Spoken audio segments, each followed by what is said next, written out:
Tonight's program was brought to you in front of a live recorded audience.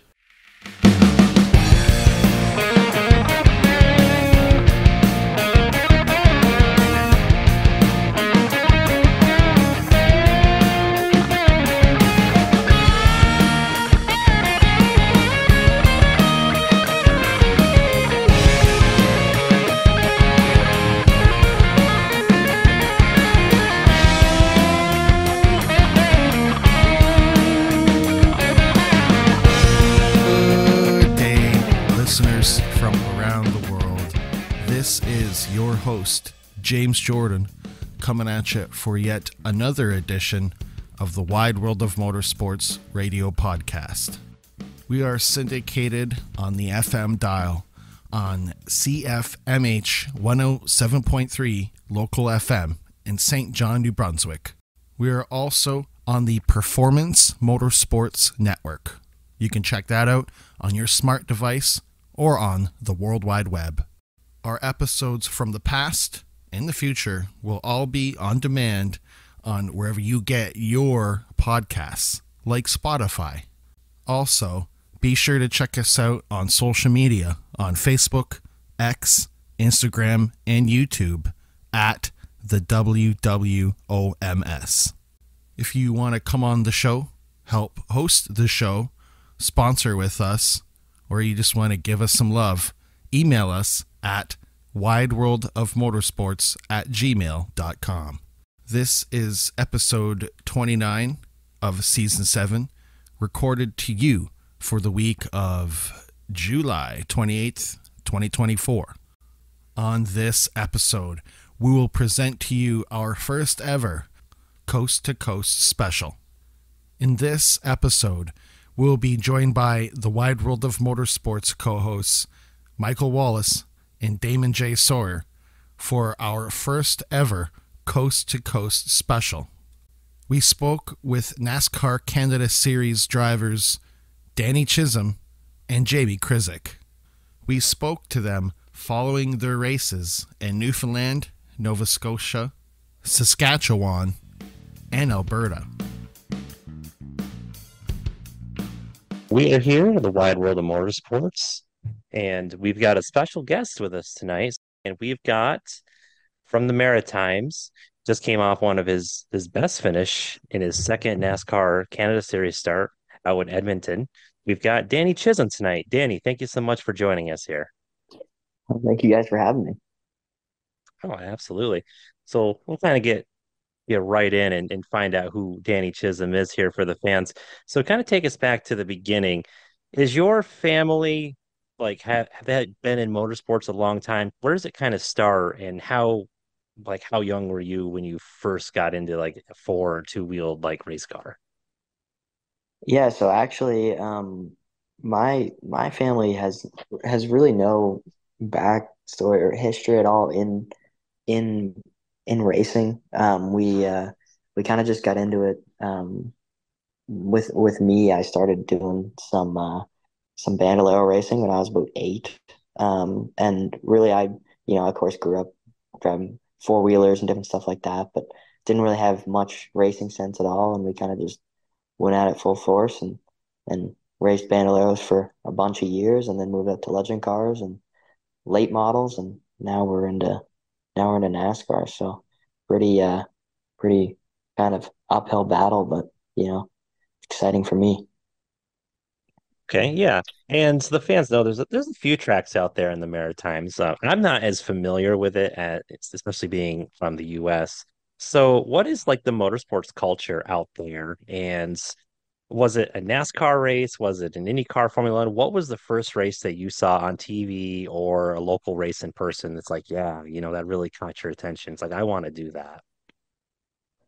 Yeah, so I there's quite a few tracks in and around the Maritimes. I'd say as for Canada, I think the Maritimes and the Atlantic provinces are probably some of the strongest motorsports crowd. I think, if there's any race car drivers that you see down in the US doing really well, quite a few of them have come from the Maritimes, right? So there's I think 5 or 6 racetracks around that are kind of easily accessible in our area, and I think I was 6 or 7, and I went to a race in Halifax at Scotia Speed World and watched a late model race for the first time, and I think that kind of sparked my excitement for it, and we started asking around. And at that time, there was Bandoleros racing there at in Halifax, and they ran a weekly show every Friday night, so just kind of seemed like the right fit to get started, and that's kind of where we kind of launched my career. Okay. Okay. Yeah. And so you spoke, you went, did the Bandoleros and you did the Legends racing. And then you said you kind of made the jump up to the NASCAR Canada Series. Did you do anything like late models or anything like the, like what Wally covers here with the United Racing Series, like APC series, or anything like that? I know there's, obviously like at Riverside, they have those cars race there, but where was like your stock car experience before you made your debut at CTMP this May?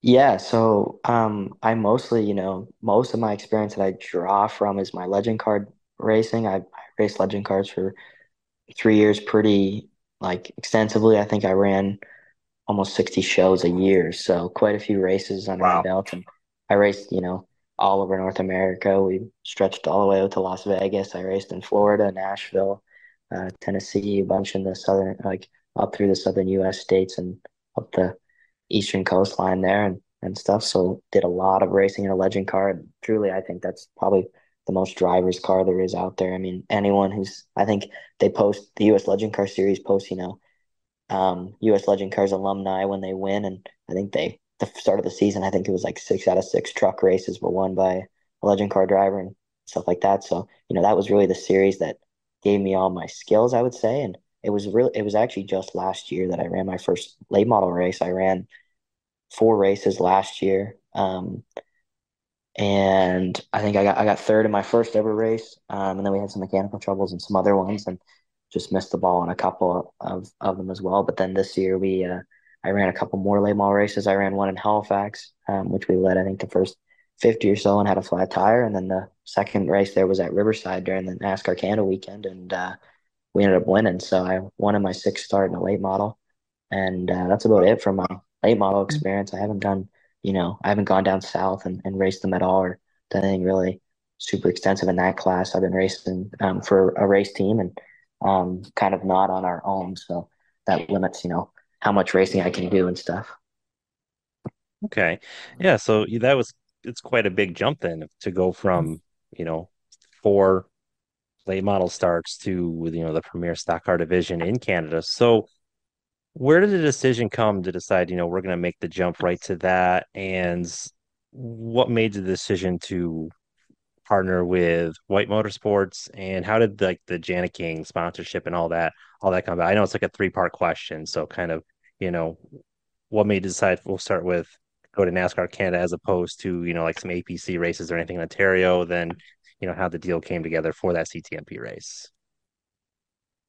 Yeah. So for us, I mean, I've never, never really been, I wouldn't say that we have a ton of, family backing to go racing. It's all, everything that we've been able to do has been kind of, as Legend Cars was kind of where we had to kind of stop at. We weren't able to go, late model racing on our own dime. So that kind of put a brick wall in front of us, and we said the only way that the only way we can go racing is to get sponsorship, of course. And looking at the different late model series and stuff like that to go and try and get sponsorship for those series is quite an uphill battle. A lot of them don't have great broadcasting. A lot of them don't have great media coverage, which is just makes it, just that much harder to pitch to sponsors. So for us, the NASCAR Canada Series, it was the premier stock car series in Canada.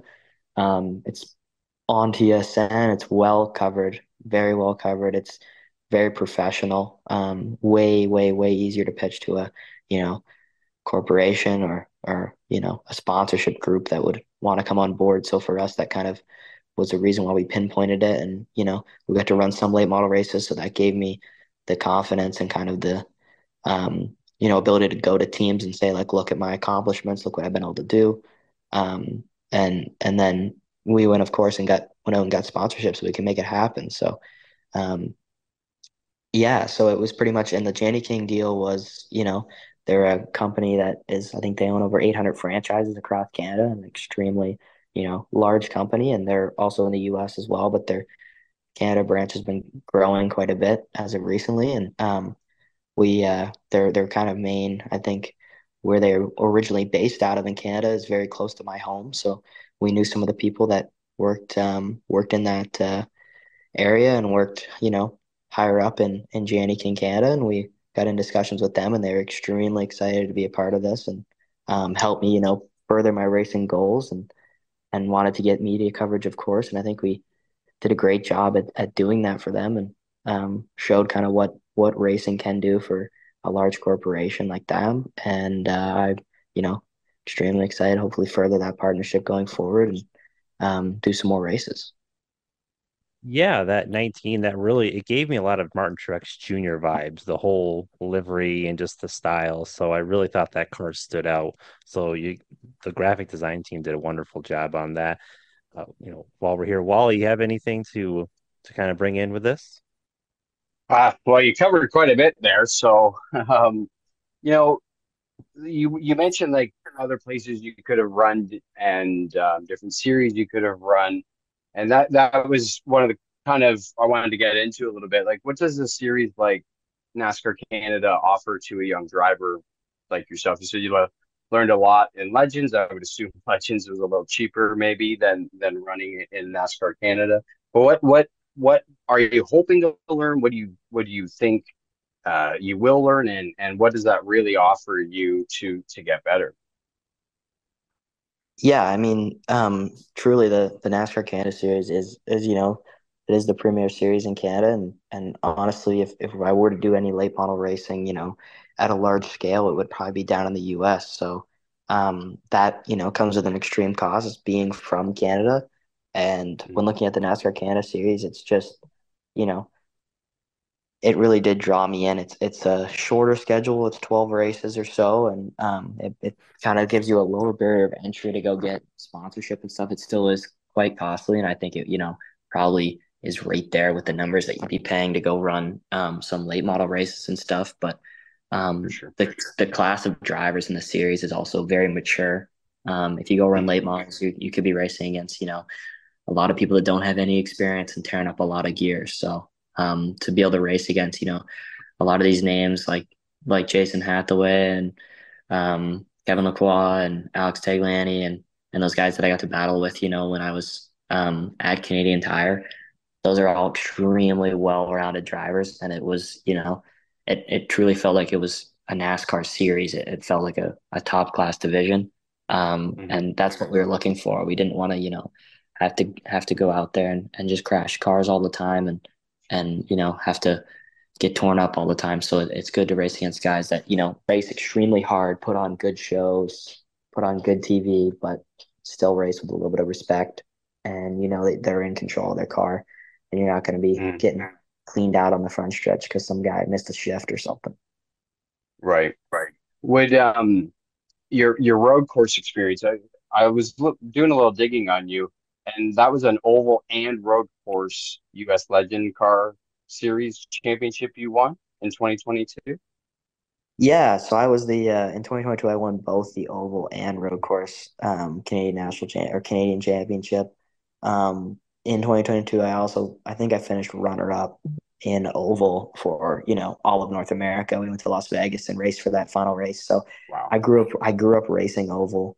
Um, but in the latter couple 2 years of my racing career, I've been trying to do as much road course as possible because, not only in this series in NASCAR, but in every series in NASCAR, the road course tracks are just as important, and they're becoming a Hmm. way that you can separate yourself from other drivers. So for me, when I go race road course and do all this stuff and then come back to my local short track and go racing, I feel as though I have a kind of an edge over everybody else. My car control is better, and just my ability to understand the dynamics of the car is just a little bit better because the more you can race and the more you can race different types of vehicles on different tracks, the better you're going to Hmm. be.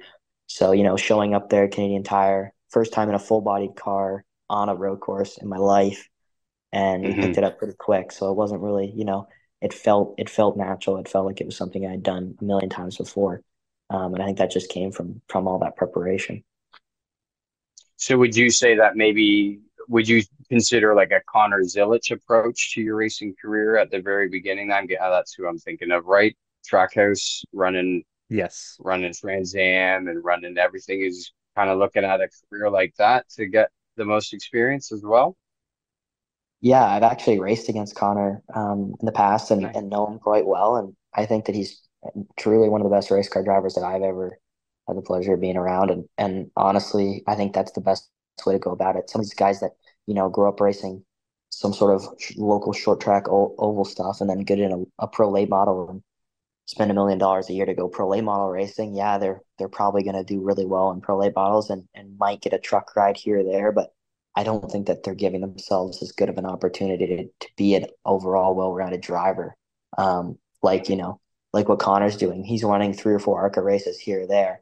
And yeah, he might not get that ARCA championship, but I think he's going to be, I think if he went for it, he would win it. You know what I mean? It wouldn't be a problem. Yeah. So I think everyone who's involved in the industry knows that. And the people who matter know. They know that if you can go and win this race here, this race there, run road course, run oval, win at everything, um, you're you're looking at better opportunities and also more respect from your fellow race car drivers because anyone can kind of go and win a local track championship, but to you know win at a bunch of different tracks all over the world is kind of a little bit different, I think. And I would say that's a bit of a newer trend to an older trend where we used to see drivers, Grand Prix drivers, there's a famous list out there of Jim Clark and his racing schedule, and it was Formula One, it was F2, it was IndyCar, it was British touring cars, all this back in the 60s, and he was just all over the world and driving multiple disciplines. And then it got very narrow where you had to be really good at this and this, and some disciplines are like that, maybe Formula One. But it seems like there's this new acceptance of a well-rounded driver. I mean, everyone brings up this example of like Kyle Larson. He's a modern example. You have Tony Stewart, who is an example of that, driving lots of stuff. Would you agree that that is the new culture in motorsports? Yeah, I think it definitely is. I mean, there's some people that you'll see that are, getting involved in racing. And if you look at, the best cases are some of the most prominent NASCAR drivers, younger sons like Brexton Bush and Keelan Harvick. I get to race some legend car races against Keelan. And I Nice. think that That's Kevin, cool. I believe Kevin went and sent him to go run some go-karts in Europe was kind of his first Yeah, start. you did. So I think that I mean, they race in NASCAR. They're surrounded by it. They know what's best, and if that's what they're doing with their kids, I think it's the path to take. A lot of people get hung up on trying to go win a bunch of championships, or they want to accomplish this or that or whatever. And honest to God, no one looks at your stat line very often. It's more Right. about what you can do in those moments that matter. And Right. if you take your time and build yourself up as a good race car driver, when you do get the opportunity, you're going to seize it. And I think that's what it's all about. One last question, and I'll pass it back to Damon. I also did some other digging and saw that you're studying applied science and mechanical engineering. Do you find that what you're learning in school regarding mechanical engineering applies to your driving and working on your cars? Yeah, I mean, I think truly that I'm taking mechanical engineering for the reason of my love for motorsports in general, Mhm. and just for my I've always grown up trying to be involved in working on the cars. I mean, my summer job this year is working for Nova Racing, the late model team that I race for, and that's what I do every That's day. cool. I go in the race shop and I work on the cars and get them repaired week to week, and make sure they're ready to go racing. So for me, the mechanical engineering was kind of just the no brainer. It fell right Mm, into what I wanted to do, and you know calculus doesn't always apply directly, but I think it all mm, helps me be a more well-rounded person in general, and gives me the ability to kind of um, think logically and make decisions in the right way, because that's what our racing's all about. I would racing closer to chess than a stick and ball sport in my eyes. So the more I would agree. the smarter you can be in a race, and everything is what's going to make you better. So anything I can do to improve myself is always top of the list. Awesome. Yeah. So kind of jumping back to what's going on with maybe the rest of the season. You just recently, as we mentioned at the top of the show, ran with EHR and race against Jason Hathaway there in Edmonton and came out with a great finish. How did that, so first of all, I guess, how did that particular, because you've driven now for two different teams now in your two starts, where are you looking to like finish out the year? Are there any more planned starts in the NASCAR Canada Series? I mean, you don't have to say where if it's kind of like, a secret. You haven't quite released it yet, but are there plans for this? And if not, there's that big Trans Am race at CTMP. If you're not going to be in the Mhm. NASCAR Canada Series, any thoughts of trying to get in for the TA2 class, maybe for that race? Yeah, so we kind of we were always I I've always been, I've known Jason for a little while now and known that talked with I believe Ed and Jason a couple of years ago just about getting into the sport. They are a class act, both of them. That entire Mhm. organization is super well run, super professional.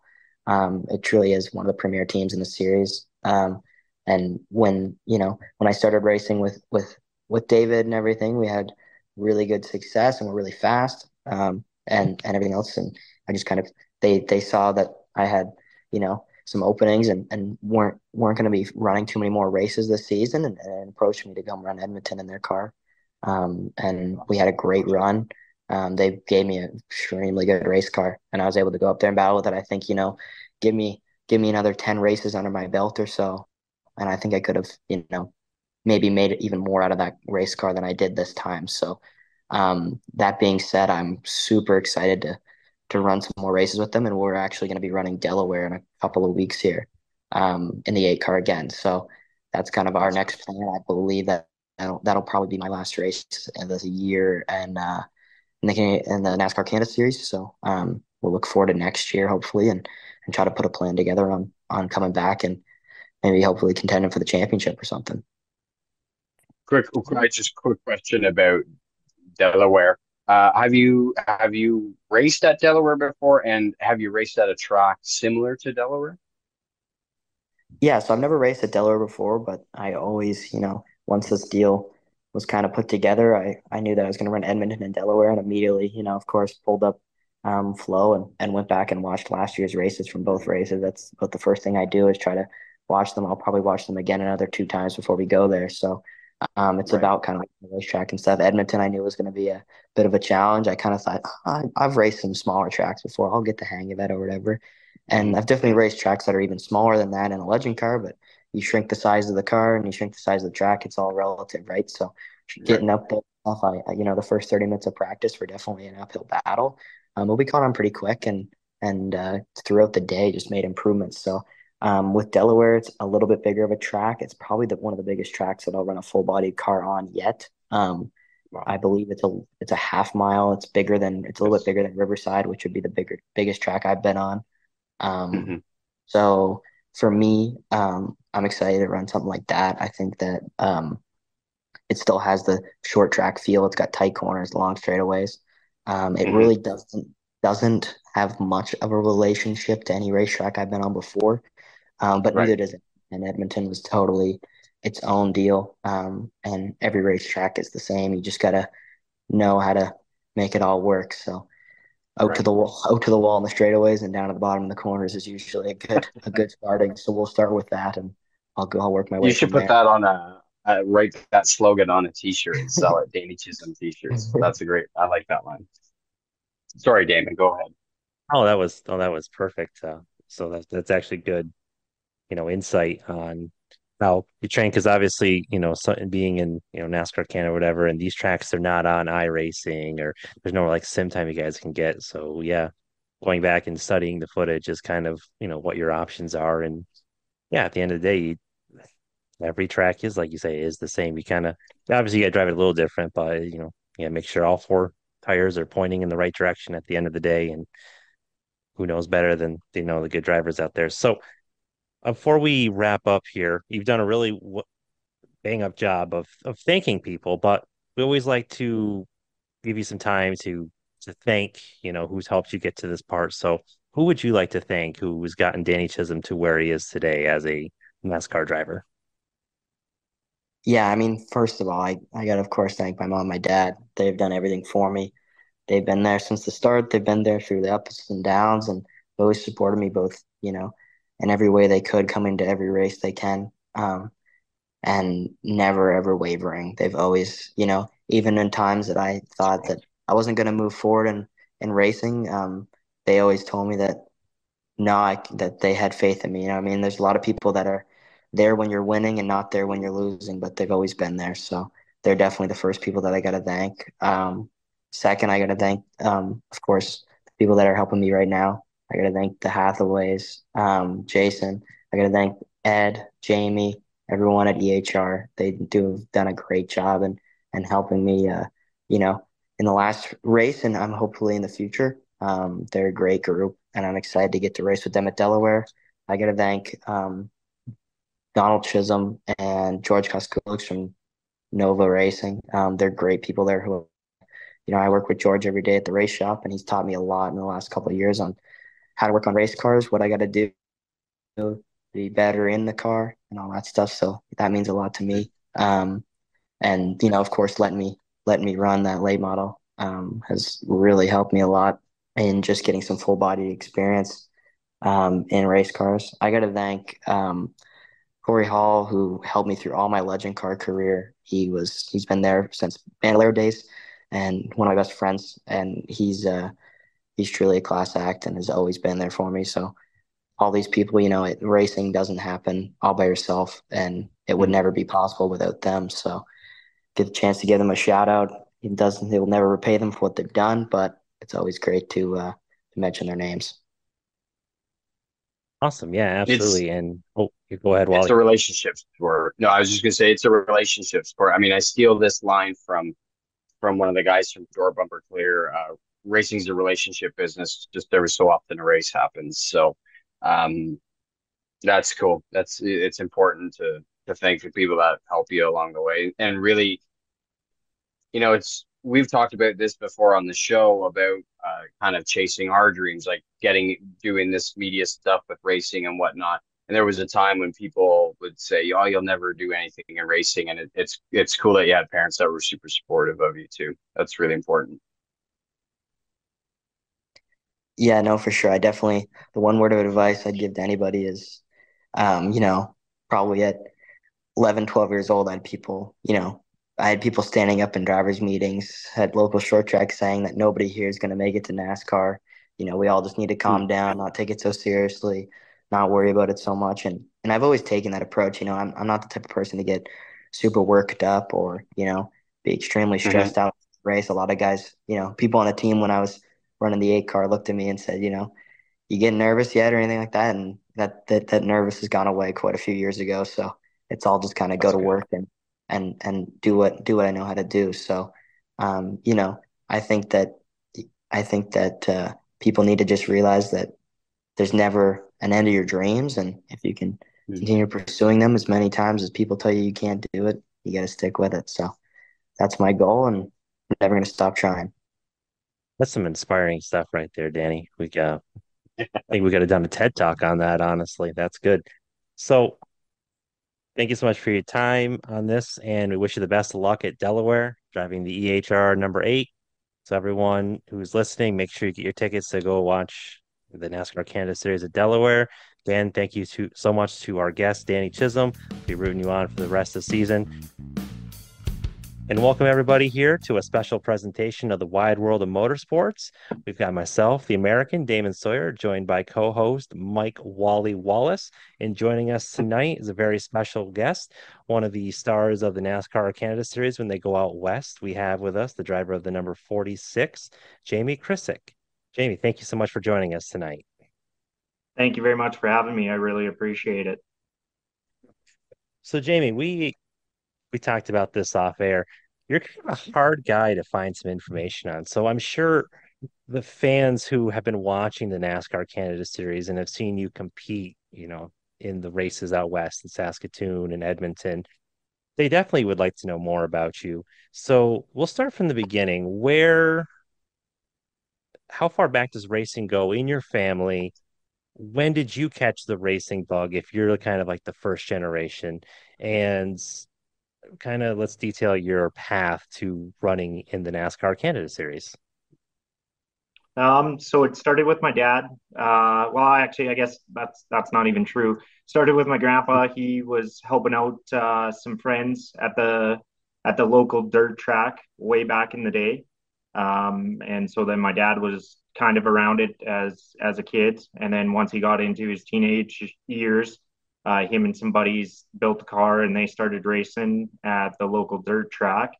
And then when I came along as a toddler, he was still racing. And then when I think it was 3, he ended up selling his car and just started crewing for the family that he sold it to. And so then as I grew up, he kept crewing and I got to hang out around the cars and obviously going to the races. And and then when I was 14, they made a new mini stock class at the Hythe Motor Speedway, which is just outside Grand Prairie where I've been born and raised. And so I started racing when I was 14 in the mini stock division and then kept moving up through the ranks at the local track, at the local level, and then started getting some opportunities in the States. And so I actually ran some USAC midget stuff on pavement in the States and then moved into the late models just part time and then ended up making a few NASCAR K&N starts back, well, I guess, over 10 years ago now. And then as soon as they announced that they were going to bring the NASCAR Canada Series to Edmonton International Raceway, with it being so close, I definitely wanted to try it. And then we started started racing the NASCAR Canada Series more and tapering off on the stuff in the States. Okay, yeah, you had mentioned that you live northwest of Edmonton, so that's still, a bit of a hike to the States. So your K&N experience, let's start there because that's actually really interesting. Kind of tell us like about that. And I would say to fans and when they look at like, maybe social media presence, the cars, a lot of the stuff, the K&N series kind of is on a similar scope to the NASCAR Canada series. Maybe some comparisons between, how that was when you were there and obviously you don't run the whole series in NASCAR Canada, but like maybe how you've seen sort of any growth or the change over the last few years running the West Coast swing. Yeah, so the K&N cars, obviously I haven't ran one of them for quite a few years now, so it might be different now. But back when I was running them, they were using truck arms, whereas the NASCAR Canada series were using trailing arms. They run the same engines, but the Canada series we run more of a restrictor plate. They're tapered off a little bit more and run a smaller carb. Um, I believe the Canon cars were a little bit narrower, but I can't be sure of it, to be honest with you. Um, and then the other big difference is they were running 150 lap races. And now in the NASCAR Canada series, you're running 250, 300 on the ovals, right? And that's you're in the car a lot more in the NASCAR Canada series. But you're also not running as big of tracks either. Right, yeah. So it's pretty comparable there. And, at the end of the day, even if it's a shorter track, more laps, you're getting kind of almost more bang for your buck. So the last few years they've had the double header, I believe it was Saskatoon, and then you'll see, and then you had the Edmonton race. So you had 3 races. This year they cut it back to just the 2 races. Was there any consideration of, because we've seen in some of these local and the regional areas, kind of a tapering off of some of the, especially in Ontario, of some of the teams there. Was there any consideration of maybe like could because of the rising cost when they cut back the races, is this still worth it? Was there really kind of a hard look at, continuing in the series? I can't speak for anyone else, but racing is such a costly sport, and unfortunately, we're as racers and as teams, we're our own worst enemy. So it just continues to grow and grow. I know they did do the doubleheader out east, and so I'm not sure if they were looking at doing doubleheaders out here or that was just a one-time thing. They only wanted to do that at one track a season. I'm not 100% sure. That's for a question for the higher ups. But I know it. There's good and bad with the double headers. Obviously, it's the same number of laps.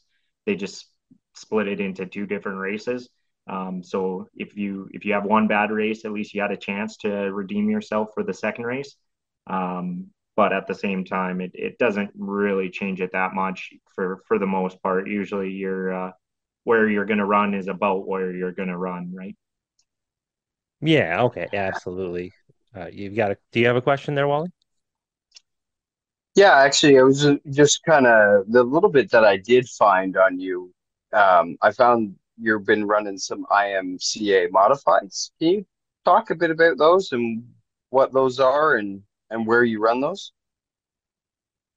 Yeah, so like I said, I started out in Hythe and I still race out there, and they're basically the same IMCA modifieds that are throughout the states, except we race them on the pavement up here.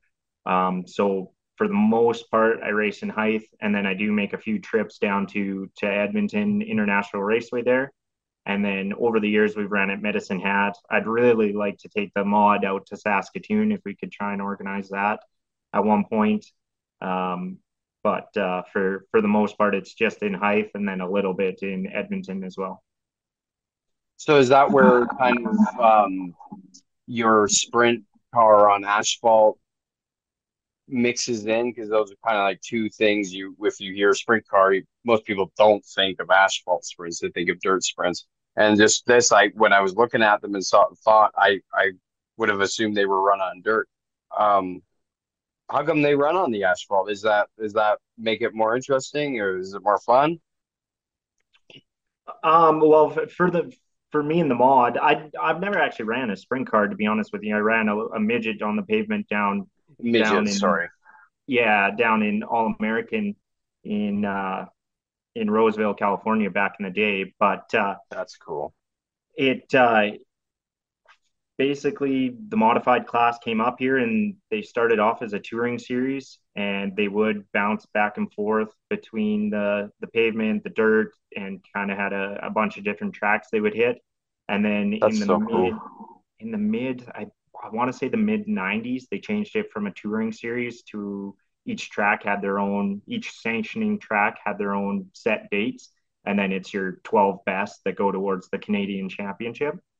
Right. And so I don't know why they decided to come onto the pavement, but since I've been around and watching them and stuff like that, they've always been on the pavement and then as well on the dirt at various facilities. And so that was basically that's the fastest series I can get into at my local level. And so that was Mhm. always the goal growing up. Like I said, when I was 14, I started in mini stocks, and then we went to a starter stock, and then a street stock, and then into the modifieds. And I've already, oh boy, the years fly by. I've been doing it for quite a while now. Yeah, it's very reminiscent of old IndyCar, back when they would run on dirt and oval asphalt ovals too. That's so I like that. It gives a good mix. In my digging, it's kind of racing related, but it's a little bit stardom related, I think here. I saw that you were in a documentary called Momentum from Nothing to Nothing. Is that true?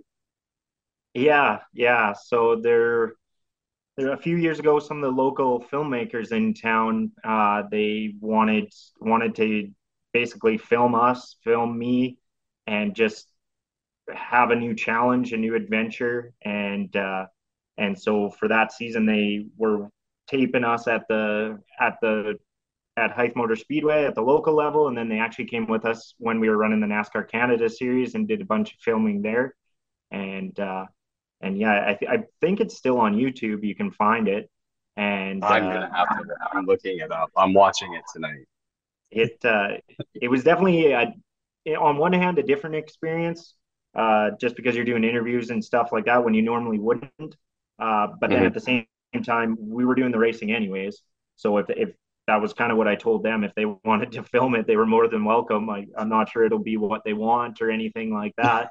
And then when it did actually come out, it was pretty cool to see and kind of embarrassing at the same time to watch yourself. But Yeah. it was definitely neat to have that as a reminder and memento of what you did and what you accomplished or didn't accomplish, just some of the adventure, right? Yeah. No, that's really cool. I mean, I can definitely relate to the being embarrassed or just nervous about content that you put out or seeing yourself on camera or whatnot. We some have a few times where we've been on video and we try to be we're more of a face for radio type of kind of guys. We like to keep it that way. But I want to bring it back to the NASCAR Canada series because I just what about that series was the reason to come go race in it? I mean, I feel like you race because you just love racing, right? You're not. I don't get the impression that, there's any other reason why you want to be there. And with NASCAR Canada series being fairly expensive, even on a per race basis, what was really the driving or motivating factor for you to do it or be doing it? Because you've been doing it for like 8 years. You have 19 starts over 8 years, I believe it is. So what was, why do you keep doing it? Um, Obviously, for me personally, I always wanted to see how far I could make it, where I stacked up against some of the competition and big names out there. Hmm. Obviously, growing up, it was CASCAR back then, but Yes. you heard of the DJ Kennington name, and you've seen Andrew Ranger and just some of those guys that were super talented and are super talented. And being that they came so close to home and continue to come so close to home, it's a great chance for me to try and see where I stack up and push myself and at the same time have it where a lot of my whole crew is friends and family. Mhm. There's obviously my parents, my girlfriend, everyone. It's a huge deal to for us. It's basically our big event for the summer, honestly, especially with our racing. But it's a big deal for us to be out there, and with it being so close to home, everyone's a part of it, right? Yeah. No, that's great. I mean, there's always on a as a fan perspective, we have some events at CTMP that people as families make like pilgrimages to, right? And it seems like that's kind of the same thing that that you guys have going on with the series, and that's really cool. And I hope you guys keep that tradition going. One last question, and I'll pass it over to Damon here to wrap it up. What do you think? How many more years are you gonna compete? Do you think in the NASCAR Canada Series? Um, it's tough to say, honestly. If it wasn't for my sponsors, I wouldn't be able to do it. There's no two ways about it. I'm super fortunate that I have so many local companies and local people that are willing to invest in me and help me follow my dream and try and compete. Um, you never know what the future holds. I'd like to say that I'd keep going forever, kind of thing, but Hmm. yeah, you never know. We'll regroup. We just got back, so we'll regroup and kind of shift gears. We'll get the modified back going and finish the year out with that, and then over the off season, see where everything's at, and start either start working towards next year and see where that ends up.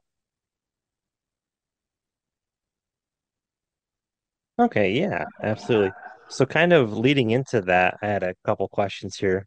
So we know obviously the two tracks that we see on the schedule of Saskatoon and Edmonton, and you'd mentioned you've got some local tracks. So where else, kind of out in the western area, would there be a track like, let's say the NASCAR Canada Series wanted to expand, like let's say something happened and they couldn't return to Saskatoon or Edmonton? Are there any other tracks kind of out that way, British Columbia, Alberta, that you think might be a good show for a NASCAR Canada Series race that you'd be interested in driving at? The biggest one that is really doing a lot of investments and making a lot of changes is Penticton Speedway. I don't know if you guys have heard about that at all, but Uh, it's Trevor Siebert and Riley Siebert that used to race in the NASCAR Canada Series, and they run the Avion Motorsports, or are mhm. part of that group. Um, they've got a really nice facility down there.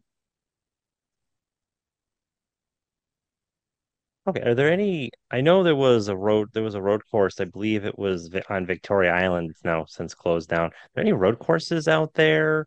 Or like if they NASCAR wanted to do like a road course, they maybe would have to do like a street course kind of deal out there. There's a few road courses. I don't know what kind of criteria I guess they're looking for and stuff like that. There is one at in Edmonton as well. They've got kind of the drag strip, and then it's a road course that they've built around it. There's another one down by Red Deer. I'm drawing a blank on the name right now, to be honest with you, but they're just getting up and going. And then again, there's down by Penticton, there's Area 27. They've built a Ah, really nice yes. road course facility out there. Um, I know there's a road course in Mission as well. A lot of these places, unfortunately, I've heard of them, maybe seen some pictures, but never actually got the chance to drive on or race on. Have you? I was actually going to ask you that. Have you done any road course racing and any interest in doing road course racing? Yeah, I was fortunate enough back in 2008, I ran a single seater at the old Race City Speedway. So we did that for a year, and that's my only road course racing experience. I wasn't really a fan of road racing, to be honest with you. And then I had the opportunity to try it, and it's Hmm. wild to me, just like anything. Once you get involved with it, just all the details and all the things that go into it that are behind the scenes, right? And Hmm. so after racing it, and even though it was single seaters, I just became a bigger fan of road racing, and obviously just any type or series of road racing in general. Okay. Oh, gotcha. All right. And my kind of like my last question right now is I noticed back in 2019 you did make one trip out east and ran. I believe that it must have been Jukasa. Uh, Yeah, what kind of plans would you want to try to maybe, what would it take for you to maybe expand your schedule, or would you ever have any interest in maybe trying some races outside of the ones just on the West Coast in the future? yeah, it just costs so much to get out there. That's it. The same, don't get me wrong, it's the same as all those teams coming out west. Hmm. So we were looking at it more seriously a few years ago. Um, and we were just trying to hit a couple races at this like week to week kind of thing. Um, so if we could go out for a week and a half or 2 weeks and hit two races and then come home, when we did Jukasa, it was, don't get me wrong, it was great to drive across the country and see that, um, see the beautiful facility that they have there. But I literally broke coming to the green flag. And so Oh, we didn't even really get to race there. And then we ended up, our trailer got broke into, and it was a memorable trip for good things and for bad things. We'll just put it that way. oh, that's unfortunate. That track is not uh operating at the moment. Unfortunately, it's kind of just seems to be waiting for something, some miracle, some magic to happen and bring it back to racing condition, or not racing. Apparently it's in great condition. It's just nothing's happening there, which is really unfortunate. What was that track like? Oh, it was so beautiful from a competitor's side of it. I can't express it to you. Everything was state of the art and brand new. And then it was also an exciting track. It had really good banking to it. It was fast. I might be speaking out of turn, but I believe it would have been the fastest track in Canada for an oval, right? Oh yeah, yes. Yeah. Yeah, so it just a beautiful facility, and with some of the events that they had going on there, it was full of promise and stuff like that. So it's a real shame that it's not being used as of right now. So hopefully that miracle does happen and they can get it back open and running again. Yeah, I've been I hate seeing the old videos of that place, but love seeing them because I get to see some really interesting stuff. Just recently offhand, somebody shared a video of ISMA super modifieds running around there, and those things just going into the corners, the wastegate noise and everything, and they were I don't know how fast they were going, but they were just unbelievable. And the track looked great. I mean, it looked super smooth, super grippy, super fast. Everything you'd ever want in a racetrack. Um, yeah, I, it's awesome talking to you. We got an East Coast, West Coast kind of theme going on tonight, don't we, Damon? Yeah, it worked out really well, covering all the time zones and all the coasts. And so I got one more question before we sign off and we'll give you some time here. So I see that this past weekend at Edmonton, you got your best finish since 2016. So congratulations there. What is Thank you. like, yeah, when you go to the track, when you guys unload, what's kind of like the goal? I mean, the goal other than the finish, because of course that's always the main goal, stay out of trouble. But like, where do you guys normally see yourselves like, being able to finish? Like, what's kind of what's the end goal kind of thing at the end of the race? Obviously you always want to do the best you can, and if you're not winning you want to be on the podium, or if you're not on the podium you want to be top five, or not top five, top 10. Just as the years have gone on, our stuff's outdated, right? We bought the car used, and some of these teams, they're big teams. There's no two ways about it. They're smart people. They've got the budget to make stuff happen. So for us to be in the top 10 and fighting for a top five, that was a really good run for us. I was quite surprised how we qualified. To be honest with you, to be qualifying fourth in Saskatoon and then sixth or sorry, I think I got that mixed up. But anyways, to be qualifying up near the front and around the big name guys and the big teams, that's pretty encouraging and stuff like that. Uh, I could say I'm battling for a win, but it's pretty unrealistic with some of the stuff that's out there and some of the level of talent these drivers have.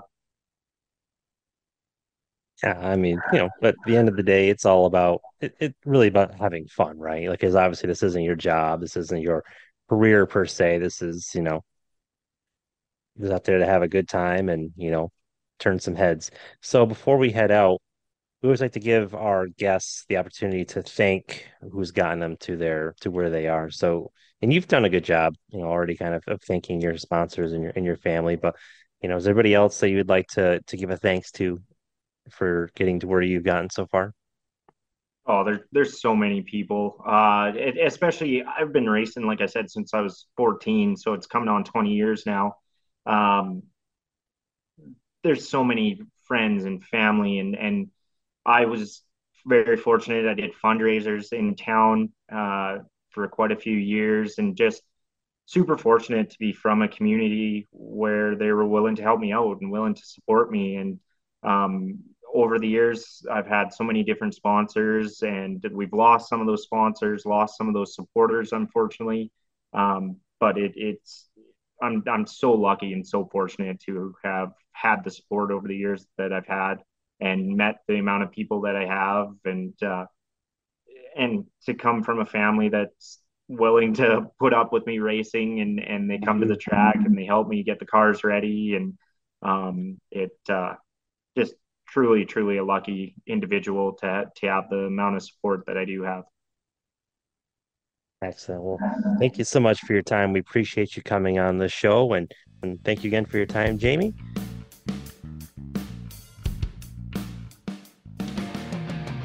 And thank you for staying tuned to the Wide World of Motorsports Coast to Coast special with NASCAR Canada Series drivers Jamie Krzysik and Danny Chisholm. We would like to thank those drivers for giving us some time and coming on to the show. Props and thanks to the Wide World of Motorsports co-hosts Michael Wallace and Damon J. Sawyer for their interview.